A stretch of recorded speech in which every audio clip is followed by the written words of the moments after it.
안녕하세요. 저는 맥스모토 코리아에서 일하고 있는 이상호라고 합니다. 전략기술 사업을 담당하고 있고 본 강의에서는 캔 오픈 마스터에 대해서 말씀을 드리겠습니다. 캔 오픈은 1980년대부터 사용된 캔을 인더스트리얼 오토메이션에 활용하기 위해서 프로토콜로 제정한 것이고요.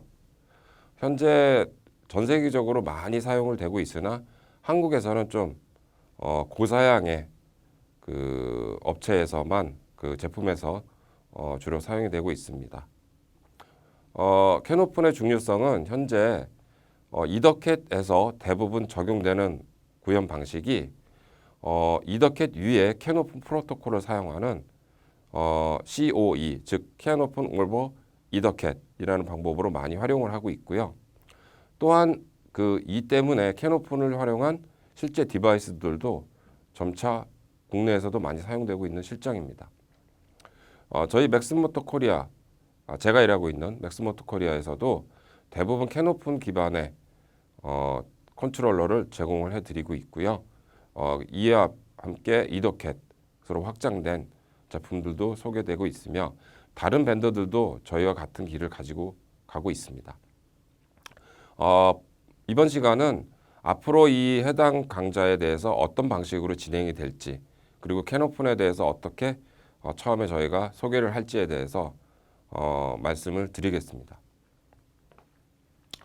먼저 간단하게 그냥 문맥상으로만 생각을 하기에는 저는 이번 강의가 캔오픈 자체에 너무 집중하는 것보다는 캔오픈처럼 오랫동안 그리고 굉장히 폭넓게 사용된 잘 정의된 이런 표준을 이용해서 인더스트리얼 오토메이션을 위한 필드 네트워크, 즉 컨트롤 네트워크를 이해하는 시간이 되었으면 합니다.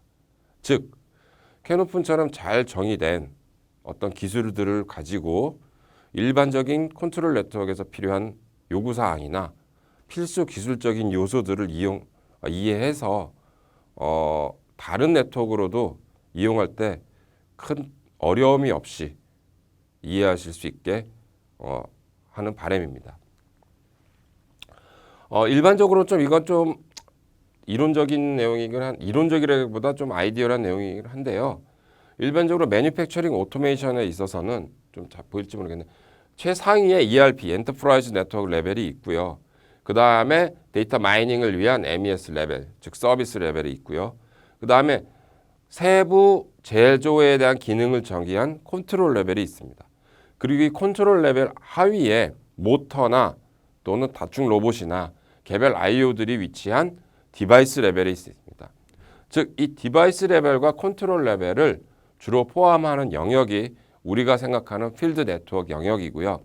이 필드 네트워크에서 가장 넓게 사용된 것이 캔 오픈이며 현재 그 캔 오픈이 이더캣의 이제 확장에 힘입어 또다시 계속 많이 사용되는 실정입니다. 우선 캔 오픈에 대해서 말씀을 드리자면 캔하고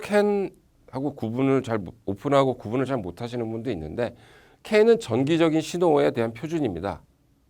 캔 오픈은 거기에다 메시지에 대한 표준이라고 보시면 돼요.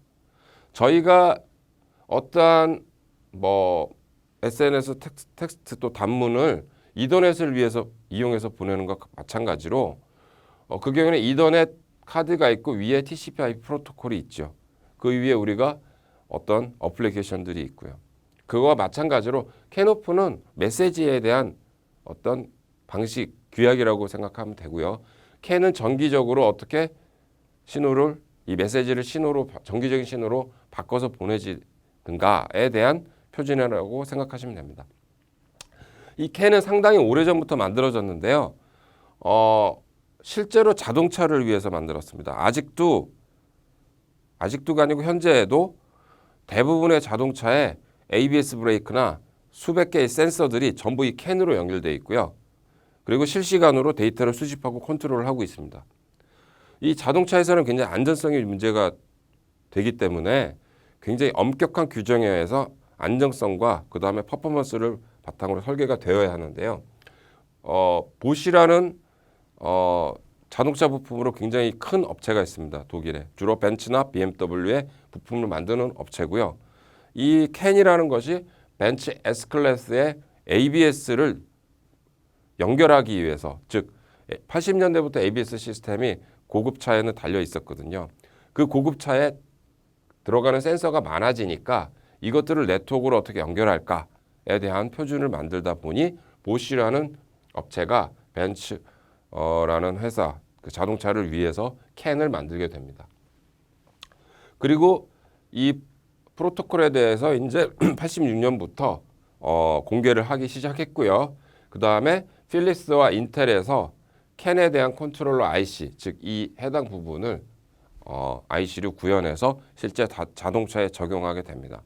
인텔은 과거에부터 마이크로 컨트롤러나 CPU를 만들던 업체이기 때문에 마이크로 컨트롤러 분야에서도 상당히 많은 제품을 만들었었고요. 필립스도 많은 제품들을 만들고 있었으나 실제로 캔에 대한 피지컬 레이어, 전기적으로 출력이 되는 부분은 필립스가 많이 만들었고요. 여기에서 보다 상위, 이 안에서 상위 레벨은 주로 인텔이 먼저 설계를 해서 공동으로 제조를 해서 이제 보쉬에 납품하고 보쉬는 다시 벤츠에 적용할 수 있는 캔 모듈을 제공하게 된 것 같습니다. 그리고 2.0이 91년도에 만들어졌다고 하는데요. 그 2.0부터는 1Mbps를 주로 이상을 지원하고요. 현재는 캔 FD라는 방식이 있어서 4에서 16메가 이상의 속도를 지원하는 방법으로 발전을 해 왔습니다.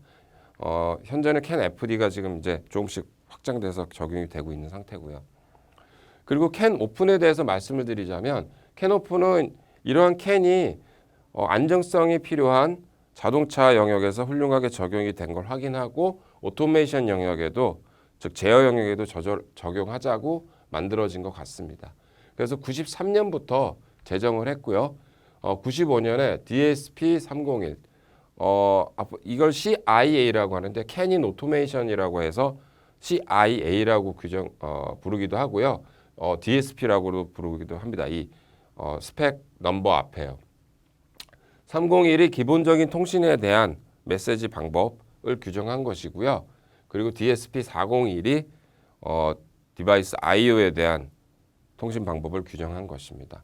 이후 계속 여러 가지로 해서 모션까지 확장이 되어 오고 있고요. 앞으로 말씀드리는 것은 주로 모션 컨트롤 위주로 말씀을 좀 드릴 것 같습니다. 다시 말씀드리면 왜 캔 오픈이냐? 잘 정의되고 오랫동안 검증되었습니다. 그리고 퍼포먼스에 있어서도 매우 높은 수준의 요구사항을 만족시키고 있고요. 그리고 구현하기가 매우 용이합니다. 프로그램으로 구현하기가 매우 쉬운 거죠.